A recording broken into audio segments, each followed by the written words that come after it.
5G Bethelma, des actualités uniques, dynamiques et renversantes dans le journal TV. Pour les fêtes, Batimax amène la magie chez vous. Passez de joyeuses fêtes avec Batimax. Batimax, la qualité au meilleur prix. Lulchanao ni Fampalalambaovao. Sanlam, vivez en toute confiance l'assurance qui vous donne le choix. Lulchanao ni Fampalalambaovao.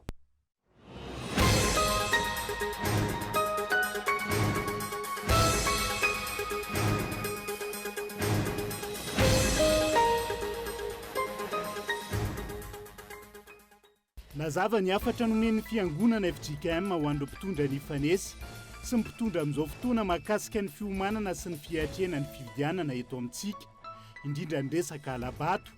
Ny alabato izay niteraka krizy teto Madagasikara ka nahatonga ny firenena hitotongana tahaka izao, raha ny tantara no jerena. Manainy tsy hatateraka ny fividianana amin'ity taona 2024 ity antoko UNDD. Ino izy ireo mafy ihany koa ny mety hisiany krizy vaovao hanamafy ny krizy efa hita soritra amin'izao fotoana izao. Tsy nisy nivaly ny fangatahana nalefan'ny SSM manana Solidarité Syndicale de Madagascar tany amin'ny filohan'ny Repoblika raha nitaritra tamin'ity androany ity. Isan'ny votoatin'ny taratasy nalefan'izy ireo tamin'ny filohan'ny Repoblika ny fampiarana ny fampiakarana ny karama farany ambany sy ireo teboka maro marary ny sehatry ny asa kapobeny.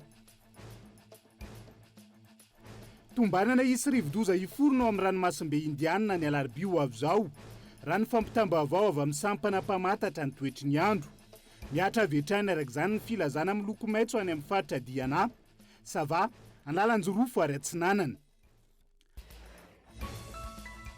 Any Ukraine tafiakatra 700 ireo namony ainy, izay nahitana ankizy miisa 2 taony pro taorian'ny daroka bomba nataon'ny tafika Rosianina tamin'ny trano fonenana lehibe iray ny sabotsy lasa teo. Ny antsy prian'izay.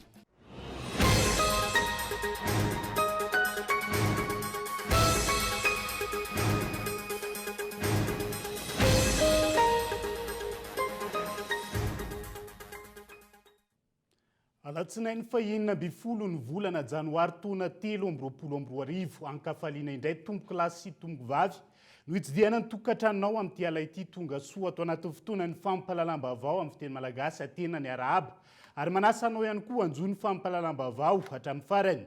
Isan'ny tarantsika izay amin'ity ala ity dia nazava ny afatra nomen'ny fiangonana FJKM ho andro mpitondra ny fanesy sy ny mpitondra amin'izao fotoana mahakasika ny fiomanana sy ny fiatrena ny fividianana eto amintsika, indrindra ny resaka alabato. Ny alabato izay niteraka krizy teto Madagasikara raha ny tantara no jerena ka nahatonga ny firenena hitotongana tahaka izao iainantsika amin'izao fotoana izao. Kaeton Andriatsilavo. Nanome afatra ho an'ny mpitondra ny fanesy sy ny mpitondra ankehitriny mikasika ny fividianana ny FJKM nandritra ny fanompoam-pivavahana hitondrana ambavaka ny filohan'ny FJKM Mamianakavy sy ny tao-piasana 2024 teny amin'ny Coliseum Mantsonjombe Omaly. Voamarina ao anatin'ny tantaram-pirenena ny olana sy ny krizy ateraky ny savorovoro mikasika ny fividianana. Ny 3 Janoary 2017 lany fanitelony tamin'ny Salanisa 7 ny filoha Filibert Tsiranana no izy tsy nanana mpifaninana. Tsy ny andry ela ny 13 Mey 2017 ny rehetra ny lapan'ny tanàna Antananarivo renivohitra no ny fitakiana sy ny etsy-bahoaka. Isan'ny antony tamin'izany ny fiandaniana sy ny fiankinan-doha be loatra tamin'ny Frantsay, teo ihany koa ny fitakiana fitovinjo tamin'ireo mpianatra, ny fianarana am-pilaminana sy ny fanatsarana ny fari-piainana manoloana ireo teritery nataon'ny Frantsay. Ny taona 7 ny atrika fividianana indray Madagasikara ka ny 12 Martsa 7 hatrany lany tamin'ny Salanisa 27 ny filoha Dider Ratsiraka, na dia nanohitra ny Salanisa ny valim-pividianana izay ireo mpifaninana nataony manandafy Rakotonirina sy razana bahiny Maro Jama Jérôme.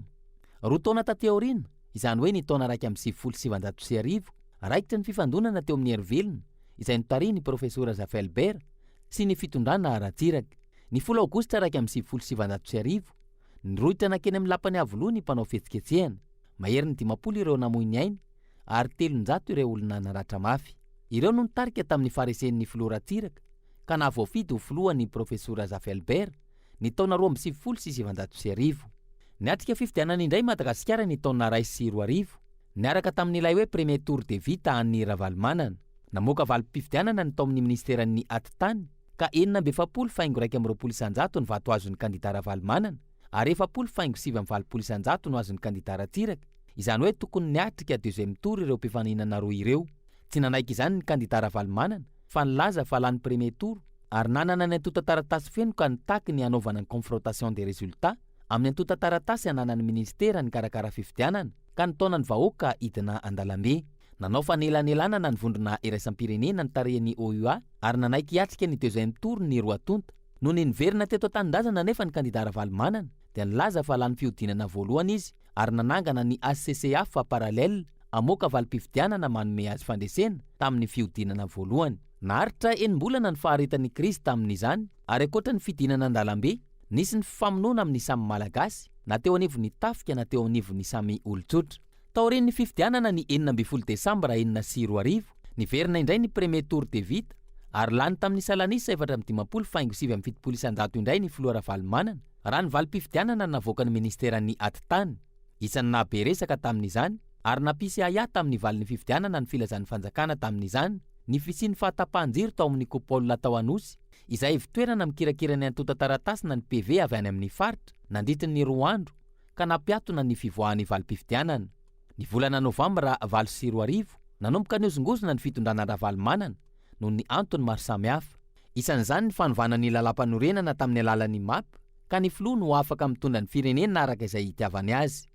Raikitra ny fanoherana sy ny fitakiana ka ny ben'ny tanàna Antananarivo Andry Rajoelina izay voafidy ho ben'ny tanàna ny 2 Desambra 2024 no nijoro ho mpitarika izany tsy fankasitrahana ny filoha izany intsony taorian'ny fijabahan'ny filoha tamin'ny fitantanana ny volan'ny commune. Ny 17 Martsa 2024 no tononina Paibe Maso fa Andry Rajoelina no filoha avo ny tetezamita. Ny taona 2024 vao afaka niroso tamin'ny fifidianana ny teto Madagasikara rehefa avy nandalo krizy nandritry ny 4 taona. Talohan'izay anefa nametraka ilay antsoina hoe ny fianakaviam-be iraisam-pirenena izay ahitana ny vondrona afrikanina, SADC, PNUD, OIF, COI ary ireo firenena-dehibe manana fifandraisana akaiky amin'ny Madagasikara. No io nini napetraky ny fianakaviam-be iraisam-pirenena io tsy afaka nirotsaka ho fidiana ho filoha-pirenena i Andry Rajoelina sy Ravalomanana. Antony nahatonga ny Andry Rajoelina hanoana ny kandida Hery Rajaonarimampianina. Nateo aza ny ayasy ny fanehoan-kevitra ireo mpanao politika no ny fisian'ny Alabato voatonona ho filoha lany ny fifidianana filoha-pirenena ho an'ny Repoblika fahaefatra i Hery Rajaonarimampianina ny 17 Janoary 2024. Ny taona 2024 efatra taona taty aoriana nitranga ilay raharaha député 73 etsiky ny fanovana nitaky ny alany Hery Rajaonarimampianina teo amin'ny fahefana tsy misy atakandro. Fototry ny disadisa sy ny fitakiana tamin'izany ny fanovana ny lalàna mifeny fifidianana. Ankoatr'izay nitsipaka ny fanelanelana ny vahiny tamin'ny toedra raha politika teto amintsika ihany koa ireo solombavambahoaka misy 770. Ampy izay ny kolikoly, ny fivarotana tanindrazana sy ny fitondrana jadona ireo no isan'ny novoizina tamin'izany. Ankehitriny mampitandrina ny eo anivon'ny fiangonana FJKM tsy iverenan'ireo tranga ireo intsony indrindra manoloana ny fanomanana ny fifidianana. Raha ny ayasy sy ny fanehoan-kevitra nataon'ireo mpanao politika maro ny tsy fahatomombanana tsikaritra ary tsy lavorary amin'ny fanavoazana tanteraka ny lisam-pifidianana. Ohatra amin'izany ny logiciel ampiasaina izay tsy nisy fitsiriana manokana natao taminy ary tsy fantatra mazava hoe avy aiza. Mitaraina avokoa vokatr'izay ny rehetra na ireo mpanao politika na ireo mpanara-mason'ny fifidianana sy ny fiarahamonim-pirenena isa-tokony. Nametraka ny ayahiny amin'ny fahaleovantenan'ny seny ihany koa ireo mpanao politika sy ny mpamakafaka ny raharaha-pirenena taorian'ny fotoana ny voan'ny listy ireo mpikambana eo anivon'ny vao miara-maleo tena misahana ny fifidianana. Fanontaniana mipetraka manoloan'izany ny fisian'ny mizana-tsindrianela sy ny fitanilana mety ho ataon'ny seny. Isan'ny mbola miteraka resabe amin'ny fanomanana ny fifidianana amin'ny ity taona ity ihany koa ankoatra ireo mpikambana mandrafitra ny seny ny mahakasika ny sorabola 570 miliara ariary izay voasoratra anatin'ny teti-bola-panjakana ho an'ny taona 2024. Ankoatra ny teti-bola maro ihany koa ny fanehoan-kevitra sy ny fangatahana miantefa tamin'ny seny sy ny fitondram-panjakana ny amin'ny tokony fampidiniana mikasika ny lalàna mifeny fifidianana isoroana izay mety hokorontana sy savorovoro any aoriana. Saingy hatreto hita taratra fa tsy manana fahavononana ho amin'izany ny mpitondra fanjakana ary tsy manana fahavononana hiatrika fifidianana. Tsy misy ezaka hita Paibe Maso ataon'ny mpitondra. Raha zoina ny tantara ady tamin'ny tsirariny no natao tamin'ny fotoan'ny Philbert Tsiranana.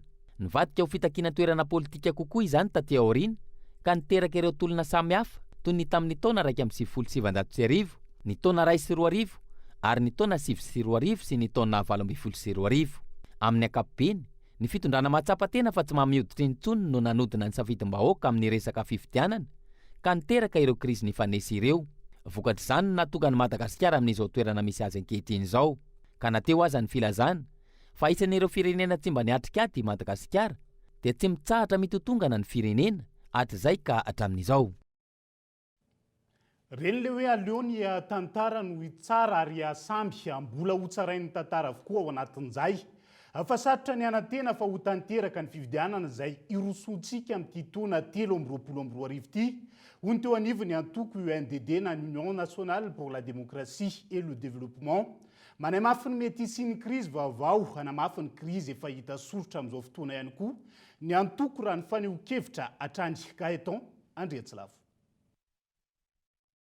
Naneho ny heviny mahakasika ny toetra ara-pirenena amin'izao fotoana sy ny fanomanana ny fifidianana ny avy eo anivony ny antoko UNDD nandritra ny fifampiarabana tratry ny taona teny Ivandry. Ho sarotra ho izy ireo ny hanatanteraka io fifidianana io raha ny toe zava-misy amin'izao fotoana no jerena. Tsy de mino loatra izahay fa ho tanteraka io fifidianana io. Tsy hoe zay zany tsy tianao fifidianana fa le zava-misy zany, le zavatra manodidina ny fanomanana ny fifidianana io dia ohatry ny teny fa sarotra ny hanatanterahana ny fifidianana io amin'ity taona ity. Ny antony dia be dia be ny antony fa ny zavatra anankiroa fotsiny zany sy ny aniko zany. Ny voalohany amin'izay dia resaka hoe ara-bola.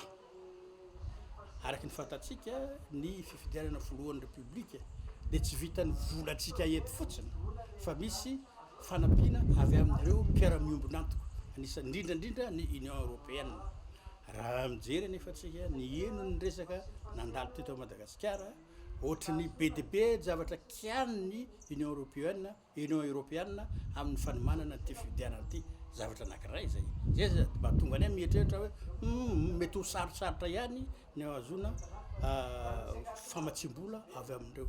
Antony faharoa ny fanazavana dia ny resaka fanomanana io fifidianana io. Ireo mpanao politika, fiarahamonim-pirenena, olon-tsotra sy mpanara-maso ny fifidianana samy laza avokoa fa tsy mandeha araka ny tokony ho izy ny fanomanana ny fifidianana. Ireo ireo no miteraka krizy hanamafy ny krizy efa hita soritra amin'izao fotoana. Ny krizy sosialy sy ny karazany efa misy miaina ao anatin'ny zavatra tsy tokony ho izy mihitsy zany ny vahoaka malagasy, efa misy zany ny krizy.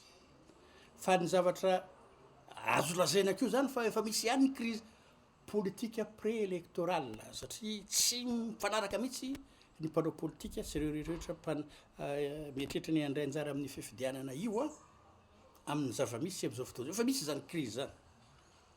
Fa raha poretina koa io dia misy le hoe crise post-électorale zay mbola tsy fantatra mihitsy hoe inona ny efarany. Miankina amin'ny HCC na ny fitsarana avy momba ny lalam-panorenana ny fanapa-kevitra raha ny fanazavana, fanontaniana mipetraka manoloana izany hoe ahoana ny mandalo ny filoham-pirenena, ho tohizana ve sa ho faranana? Raha ho tohizana, maro ny fiantraikan'izay eto amin'ny tany sy ny firenena. Fa ny ho-kevitra fotsiny ihany reny fanirariana dia ny atontosa ny fifidianana ampilamina ny ambalanitra ao anatin'izay. Fa tsy natao asa vita fotsiny ihany ny famboleka-kazo fa ilaina ny fanaraha-maso ho an'ireo zanak'azo. Hoy ny filohan'ny FJKM Irako Andriamasoa nandritra ny fanompoam-pivavahana. Nitondranam-bavaka ny filohan'ny FJKM mianakavy sy ny taom-piasana 2022 teny Antsonjobe. Ny andro nomaly tafiditra anatin'ny fitoriana ny filazantsara ny famboleka-kazo ka tsy tokony atao ankilabao raha ny fanazavana trany.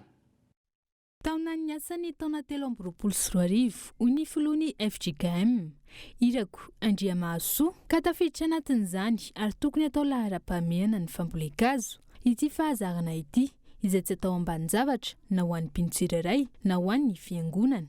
No mafisina fa ilaina ary zava-dehibe ihany koa ny fanaraha-maso ny fambolena natao sy ny fitsorohana ny doro-tanety manimba ny tontolo iainana ito amin'itsika.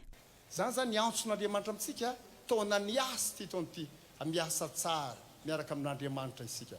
Fa misy asa anankiray nampahatsivy ny Genesis antsika ravana hitandrina ny sa dia anterineto ny antso zany ny amin'ny fanapahan-kevitry ny synode lehibe ny amin'ny fambolena ala ataon'ny FJKM ka miezaka tsika mamboly fa mba manara-maso koa zay voavoly tsy atao asa fehivita fotsiny efa namboly zay tsy fa tsy maintsy kojakojayntsika kovanina ravana marary zay sy nambolena mba hisy vokatra tsara ho an'ny firenena, ho an'ny toetrandro, ho an'ny fiarahamonina ary hisy tratsika koa ny vokatra amin'izany. Fa tsy hoe ny ala ambolena ny doro-tanety atao dia sady mamboly ianao no manongotra ka tsy zany avana malala no ahafahantsika mandroso amin'ny fiarah-miasa amin'Andriamanitra. Amin'ity taona ity naemitra ao amin'ny 20 janoary avy izao ny taom-pambolena 2024 2024 raha toka ny 7 ny volana janoary avy izao no tapaka tao anatin'ny filan-kevitry ny minisitra ny fanatanterahana izany. Hatreto tsy misy ny fanaraha-maso mikasika ireo toerana amina hektara maro nambolena azo isan-taona. Nanjary fihetsiketsehana fotsiny ihany ny famboleka-azo, tsy hita taratra ary tsy misy ny paikady ahafahana miaro ny tontolo iainana eto amin'ny firenena. Ny zava-misy ankehitriny izay anaovana ireo firaisamoam-pirenena sy fikambanana samihafa miaro ny tontolo iainana antsoavo. Ankoatra ny fisehosehoana samihafa, tsy ahitana toy mazava ihany koa ny mikasika ireo mpandoro-tanety izay nifanesina nandritry ny tapany faharoa ny taona 2024 lasa teo. Mipetraka ny fanontaniana, handray ny afatra avy amin'ny tompona andraikitra ara-pinoana ve ny mpitondra fanjakana manoloana ny loza mitatao amin'ny tontolo iainana eto Madagasikara sa naodiny tsy hita toy ny fahantrana lalina sy ny fahoriana iainan'ny mponina ankehitriny? Fa tsy nisy ny valiny fangatahana nalefa ny SSM na ny Solidarité Syndicale de Madagascar tany amin'ny filohan'ny Repoblika raha nitatitra tamin'ity androany ity isan'ny votoatin'ny taratasy nalefan'izy ireo tamin'ny filoha ny fampiarana ny fampiakarana karama farany ambany ny famahana ny olana manodidina ny ahafantarana ny karama ampiasa isantsokajany mivondrina ao anatin'ny sindika ary farany izay tsy lehibe indrindra ho ihany koa tsy kely indrindra ao anatin'izay ny mahakasika ny resaka fisotrondronono amin'ny ankapobeny avy nokoloana no mitatitra ny Antsipriany. Mahatsiaro voilika ireo mpiasa-panjakana misotro ronono manoloana ny fihetsiky ny fitondram-panjakana amin'izao fotoana, hoy ny SSM na ny Solidarité Syndicale de Madagascar androany. Isan'ireo misendra olana isam-bolana ireo mpiasa misotro ronono noho ny fahatarana amin'ny fandoavana izany. Eo ihany koa ny fandraisana ny fisotrondronono eo anivon'ny CNAPS isaky ny 3 volana, izay tsy mamaly intsony ny filana manoloana ny fiankaran'ny vidim-piainana ankehitriny. Mampalahelo fotsiny eo anatin'ilay izy dia tsotra ny hoe samy manana vola amin'ny fanjakana na ny zoky olona mpisotro ronono na ny kompania pétrolière fa ny kompania pétrolière dia nijerevan'ny fanjakana lalam-bola manokana ary voafaritra anatin'ny loi de finance ny andoavana ny vola ny kompania pétrolière fa ahoana kosa ny zoky olona misotro ronono izay tsy nasiana resaka mihitsy ny ao anatin'ilay izy izay no mampalahelo amin'ilay toedra raha ao anatin'izao zavatra izao hoe ankilany tsy nisy nivalatra amin'ny androan'ny taratasy nalefan'ny syndicat teny amin'ny filohan'ny Repoblika ny 5 Desambra 2024 lasa teo. Teboka miisa 13 manodidina ny fitakiana sy mifangatahana vahaolana manoloana ny fahataran'ny karama na tampo karama amin'ny ankapobeny no votoatiny. Nandrasana ny mety ho vahaolana nandritry ny kabary ny filohan'ny farany taona teo, saingy tsy nisy valiny izany. Izay anton'izay satria fantatritsika tsara fa misedra fahasahiranana mafy ny mpiasa sy ny olom-pirenena amin'izao fotoana izao ka rariny sy hitsiny raha ohatra ka mba atao vaindohan-draharaha ny olombelona manoloana ny zavatra hafa. Hatreto dia tsisy nandrasana ny kabariny ny filoham-pirenena tamin'ny farany taona fa nateboka raha raha tsisy misy ihany ny voafaritry ny lalàna izay tsotononoko eto fa dia miandry aloha izany izay efa tapitra ny voafaritry ny lalàna hoe ahafahana miandry an'ilay izy dia hitantsika indray izany fa ny 12 janoary ho avy izao no tanterahina ny fiaonam-be etsy Antsahamanitra ho an'ireo mpiasa sy mpiasa misotro ronono eo anivon'ny SSM raha nitatitry ny filoha androany. Aorian'ny fiaonam-be io isy ny fanapa-kevitra ho raisina manoloana ny fitakiana sy ny fanatsarana ny tontolon'ny asa eto Madagasikara. Fa ho sarotra ny fehezana ny vidanga ny vidim-piainana amin'izao fotoana noho tsy fisiany ny vina mazava. Anatsarana ny toe-karem-pirenena amin'ny ankapobeny tsy hitsahatra io fiakarany vidiny entana ilaina. Amin'ny fiainana andavanandro io ny teo anivony antoko HVM tamin'ity androany ity noho ny fahadisoana tamin'ny fomba nitantanana ny firenena hatrany ampiandohana olona saina. Manodidina ny 10 ariary ny kapoky ny vary, tsy mitsahatra miakatra ny siramamy sy ny menaka ary ireo entana hafa ilaina amin'ny fiainana andavanandro. Etsy ankilany, tsy misy fiatsarana ny fahefa-mividiny isan-tokantrano ary maro azy ireo mihena noho ny fahaverezana asa sy ny maro hafa. efa tao anatin'ny fahasahiranana ny ankamaroany malagasy ary amafy izany raha ny fomba fijeriny antoko HVM noho ny tsy fahafehezan'ny mpitondra ny fitantanana. Efa zisy taona krizy zany natao amin'izao fotoana zao e. Tsisy fijerena programa maharitra zany tsony satria hitantsika tsara raha ny promesse présidentielle hatramizay nanomboka tamin'ny hoe mampihena ny vidim-bary anankiray. Ao anatin'izany vidina simenitra, ao anatin'izany koa io ilay produit zay efa aondrantsika mankany ivelany. Tsisy tanteraka ireo promesse ireo anankiray ary. Zany hoe zany le politika napetraky ny fanjakana mihitsy tamin'ny fidirana antsehatra mihitsy zany fijabahana tsy ampieritriretana tamin'ny sehatry ny fandrarahana fanindra fanafarana entana anisany namotika an'io sehatra io. Ahoana ny politique fiscale jerevitsika tsara ny loi des finances 2024 tsy misy ane ao anatinao vomaika ary poretina indray ny sehatra tsy miankina izay netriretina hanamora kokoa an'ilay fanalefahana ny vidin'entana eo amin'ny tsena ato anatiny poretina amin'ity resaka fametrahana ataoko hoe taxe maro samihafa izay tsy araky ny eritreretina anisan'izany ny ataoko hoe ny orinasa izay mpanamboatra savony eto Madagasikara. Firenena maro no efa niomana sy nametraka ny politika sy ny paikady taorian'ny krizy ara-pahasalaman'ny Covid-19 sy ny ady misy eo amin'ny Ukraine sy Russia. Ho an'ny Madagasikara, ny fampiakarana ny aba setra alohan'ireo setra tsy miankina no hita taratra hoy ny sekretera jeneraly ny diantoko ity. Vokany tsy mifandanja ny fanafarana sy ny fanondranana entana ka nampitotongana ny sandam-bola malagasy. Io zao fitotongany ariary io hitantsika tsara mihoatra amin'ny devise na ny euro zany na ny dollara. De ahoana moa ny fanjakana izay tsy manana réserve firy amin'izao fotoana zao no afaka hiseho plancher amina marché boursier. Tsy possible atsony zany afahana mirégulariser na mifehy io resaka devise amin'izao fotoana zao. Tsika neka tsy nametraka politika mipetraka tsara amina resaka ataontsika hoe fanosehana ny tantsaha. Inona moa ny espoir tamanitsika tantsaha amin'izany? Tsy misy. Satria tsy mba misy infrastructure napetraka ao fanosehana barrage zany na resaka zezika zany na fanomezana ataoko hoe ny masombolo zany na ataoko hoe fanalefahana fotsiny ny hetra alaina aminareo provende maro samihafa reo tsy misy zany ka io zao hoe sarotra be ny fanjakana sarotra antsika vahoaka moa zany no hitamanana vahaolana. Mijano kabary ambony latabatra ny resaka fahavitantena ratsakafo eto Madagasikara izay velran'ny filoha ho iatran'ny fanazavana. Tsy nisy fiatombony ny vokatry ny tantsaha noho ny tsy fisian'ny tohana avy amin'ny fanjakana amin'ny alalan'ny ministera ny fambolena sy ny fiompiana. Ny tsy fandriampahalemana no nahazo vahana, misy maka ireo volany an-tsasy ny omby any am-pahitra. Hatramin'ny androany ihany koa, tsy mbola nisy ako ny fangatahan'ireo tantsahany amin'ny faritra Alaotra Mangoro izay sompotra arabary eto Madagasikara ny amin'ny tokony hirosona amin'ny fandatsahana orana artifisialy ahafahan'ireo tantsaha miroso amin'ny fambolena.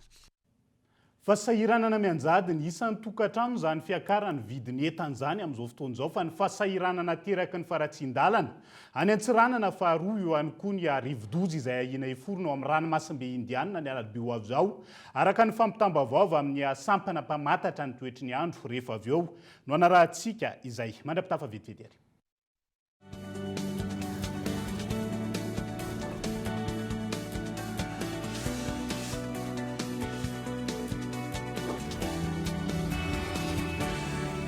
Ta télé fibrée, voilà un vrai cadeau de Noël. En ce moment, abonne-toi à la fibre. Telma t'offre la box Telma TV, plus 3 mois d'abonnement à tes chaînes préférées en top qualité. Ça, c'est Dual Play. C'est à partir de 149 000 arrières TTC par mois. Rends-toi en Telma Shop. Telma, Safid numéro 1 Malagasy. Une voiture détruite. Une voiture qui prend feu. Une panne avec un bébé. Une collision. Puis, on se souvient que quand on est chez Sanlam, on peut être tranquille et confiant car on est protégé contre les accidents, l'incendie, le vol. On a aussi droit à une aide au constat, au remorquage et même à un véhicule de remplacement car l'assistance est gratuite. Eh oui, gratuite. Et tout ça au travers de 4 nouveaux packs Auto Sanlam au choix. Avantages, évolutive, confort et liberté. Sanlam, vivez en toute confiance, l'assurance qui vous donne le choix.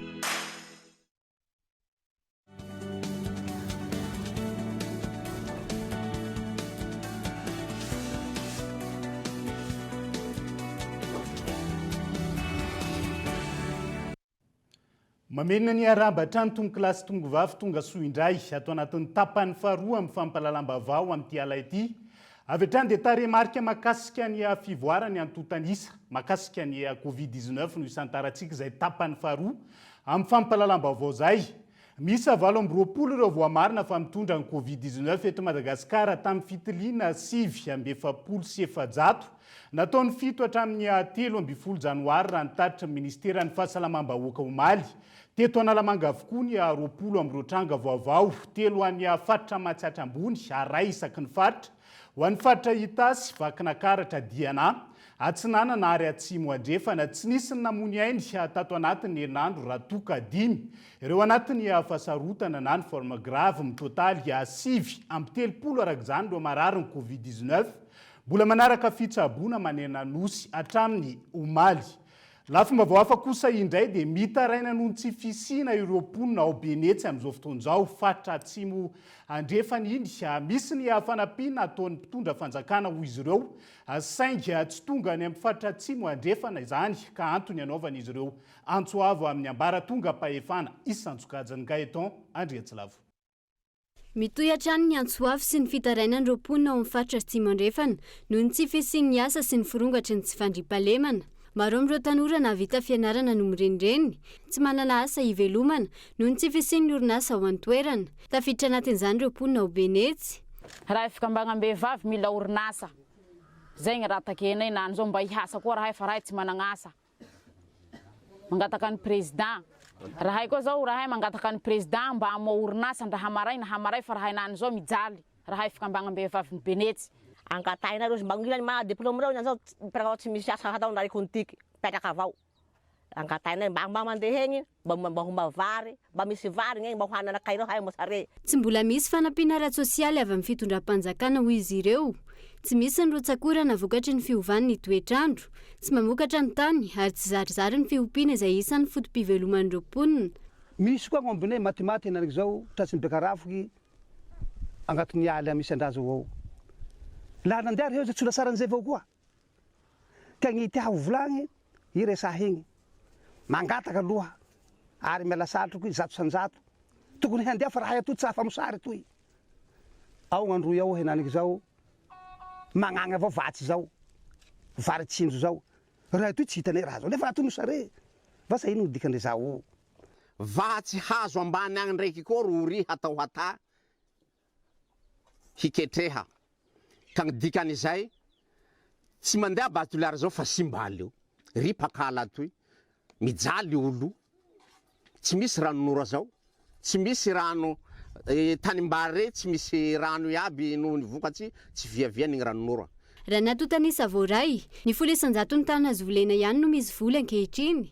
Olana sedraina ankoatr'ireo ny ara-politika sy ny fanararaotana nataon'ireo mpanao politika sasany, indrindra ny mahakasika ireo harena-kibon'ny tany, ny fahazon-dalana hitrandraka izay nitsahatra tao anatin'ny folo-taona farany, na eo azy ireo olana samihafa ireo, ho vaovan'ny olana tsy fisiany ny asa ao an-toerana, raha misy ny orinasa mijoro ireo mponina, ary isan'izany ny bazy toliara. Antsoavo sy fitarainana avy amin'ireo mponina avy any Benetsy izay narahantsika izay fa manome 5 andro. Ny fitondram-panjakana mahaliana ny fangatany ihany koa ireo fikambana ny mpitatitra fiaravavety amin'izao fotoan'izao. Iverina hitokony izy ireo ny alakamisy ho avy izao raha tsy mivaly izay fangatana Isantsokajany zay. Ankoatra ny fanamboarana ny lalam-pirenena fa rotakiny izy ireo ihany koa anatin'izay ny fanamboarana ny lalam-pirenena fa 4, fa 9, fa 7 sy ny fa 430. Ilary na Soloniaina. No tanterahan'ireo mpitatitra fiaravavety ny fitokonana natao amin'ny RN2 nanomboka omaly 15 janoary araka ny fanampahafantarin'izy ireo tamin'ny fiandohany iny herinandro iny. Araka izany tsy nisy ny asa izy ireo. Naneo ny fitakiny tamin'ny alalan'ny fitokonana voafetra izay niteraka fitohanana tamin'ny lalam-pirenena. Hatreto tsy nenoany mpitondra fanjakana ny fitakina raha ny fanazavana ary tsy resy lahatra amin'ny vahaolana no lazain'ny ministry ny asa vaventy ny mpitatitra. Voarainay le zavatra napetraka ministra le 15 février ny asa fanamboarana nefa mbola mitady ny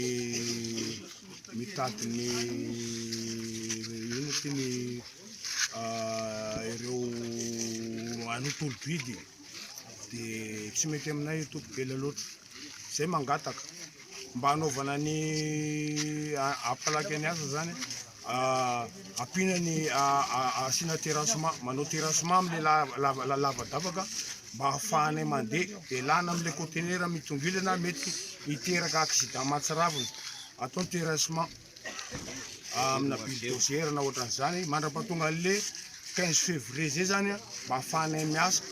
Araka izany miandry ny valiteny mazava arosin'ny mpitondra ireto mpitatitra amin'ny fiara vaventy ireto araka ny tapaka izy ireo teto Ankandrefy Moramanga 10 andro no iandrasan'izy ireo ny valiny fitakina.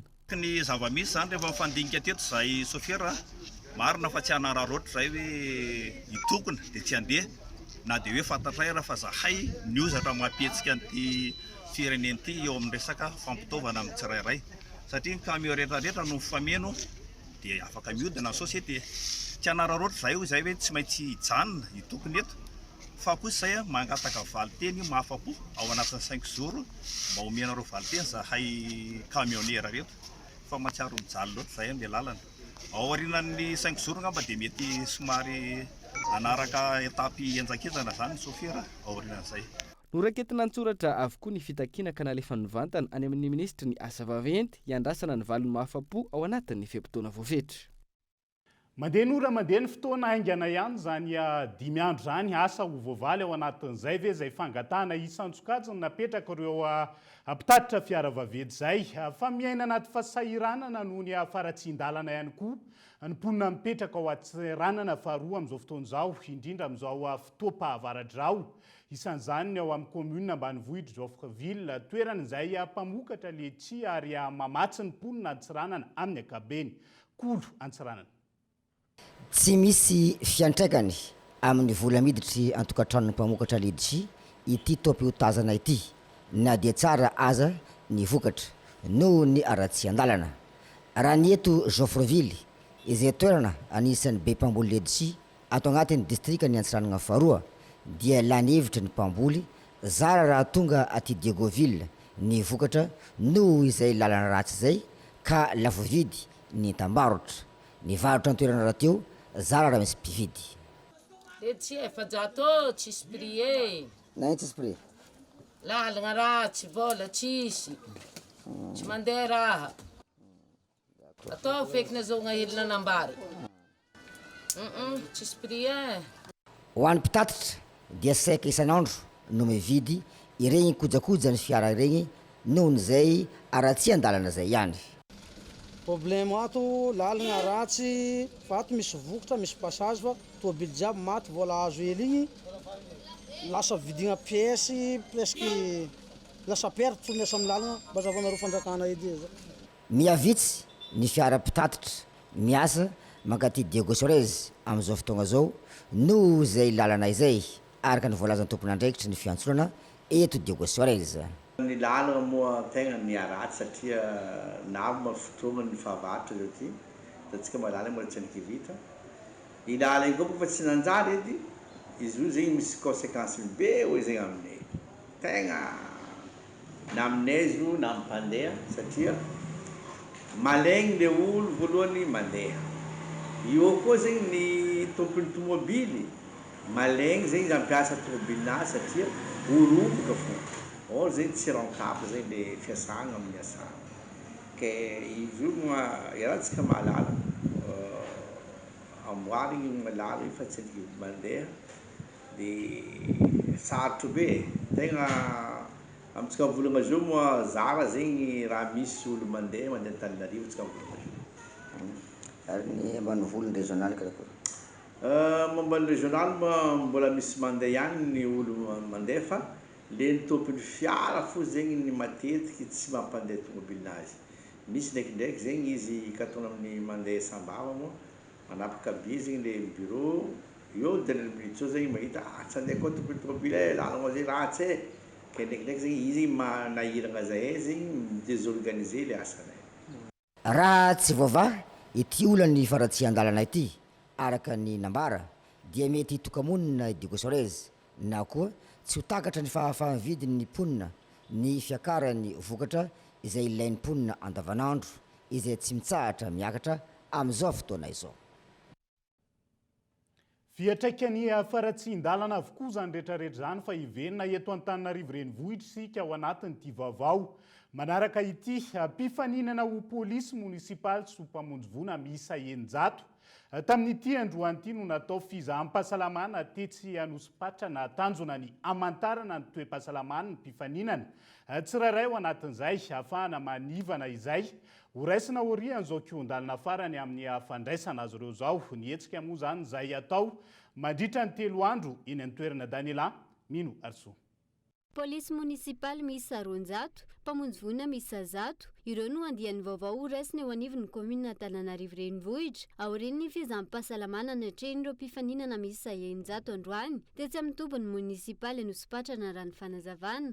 Efa vita tamin'ny asabotsy 24 janoary teo ny fifaninanana an-tsoratra. Ny ankehitriny tsy fifaninanana no atao fa kosa zany fizahampahasalamana izay tsy maintsy atrehan'ny mpifaninana tsirairay avy alohan'ny ivoahan'ny valim-panadinana.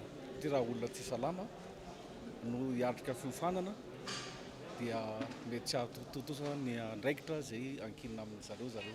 Androany nisy ny fanomezan-drano ataon'ireo mpifaninana ho polisy munisipaly sy mpifaninana ho mpamonjy vonina tetsy amin'ny tombony vondron'ny polisy munisipaly Anosipatrana. Fiara-miasa teo amin'ny fitalehavana misahana ny asa sosialy sy fahasalamana eo anivon'ny kominina Antananarivo renivohitra sy ny sampadrara misahana ny tombo fitehirizan-dra eny anivon'ny Siera na hôpitaly Ravangy Andrianavalona. Vaovao ny toetry ny andro kosa indray dia ina isy rivo-doza hiforona ao amin'ny ranomasimbe Indiana ny alarobia ho avy zao. Raha ny fampitambavao avy amin'ny sampana mpamantatra ny toetry ny andro ireo tangoron-drahona misy 2 misy amin'izao fotoana no vinavinaina hitambatra rano fanazavana miatra arak'izany ny filazana amin'ny loko maitso any amin'ny faritra Diana Sava Analanjorofo sy faritra Atsinanana. Tangoron-drahona 2 no misy ao amin'ny ranomasimbe Indiana amin'izao. Ny voalohany any amin'ny 2 kilometatra Atsinanana Vohimar, ny faharoa kosa manodidina ny 570 kilometatra avaratra Atsinanana Vohimar. 30 kilometatra isan'ora ny rivotra miaraka amin'izy ireo. Ny kisaka ny akandrefa ny reto tangoron-drahona ireto tato anatiny 420 ora farany ary mety hitambatra ny alarobia izao ka hivadika rivo-doza ho ny sampana mpamantatra ny toetry ny andro.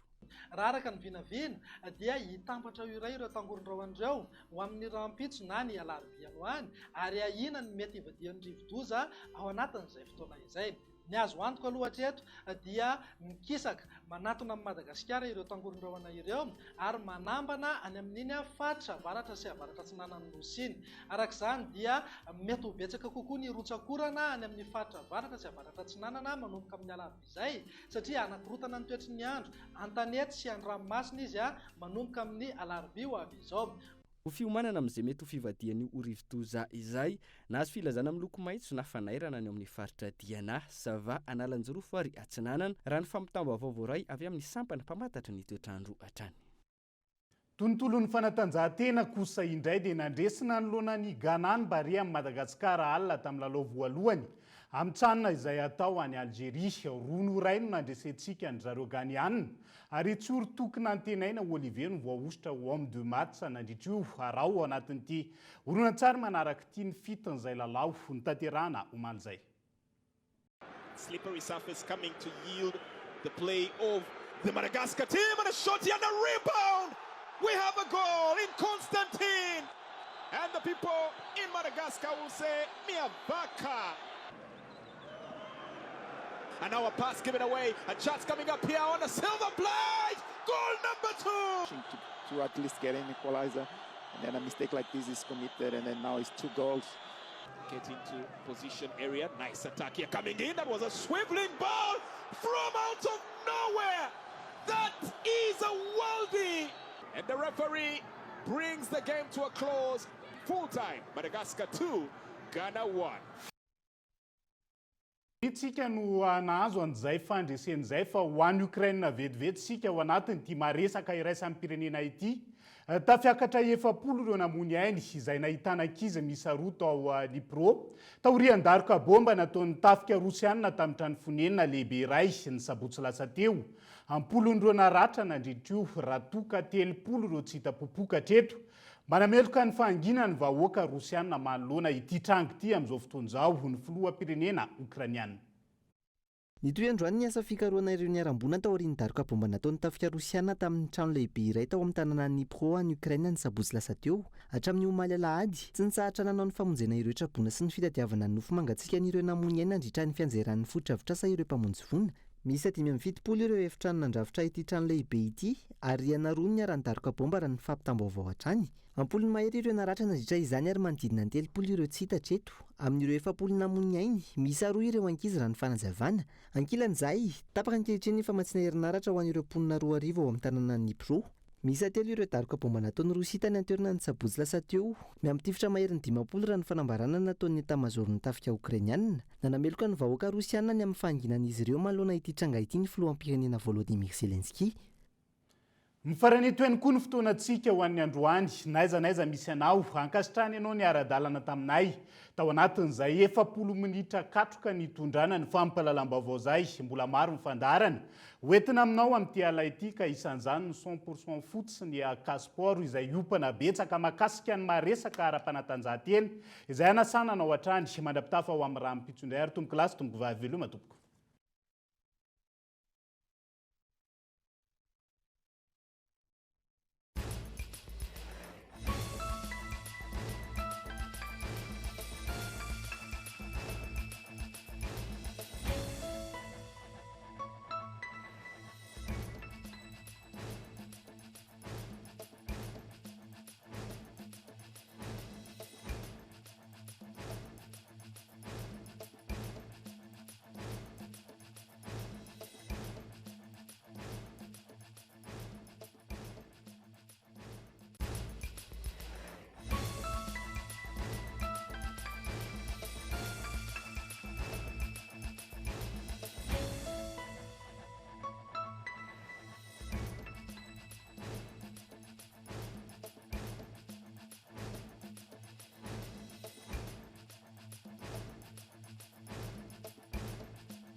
Pour les fêtes, Batimax amène la magie chez vous.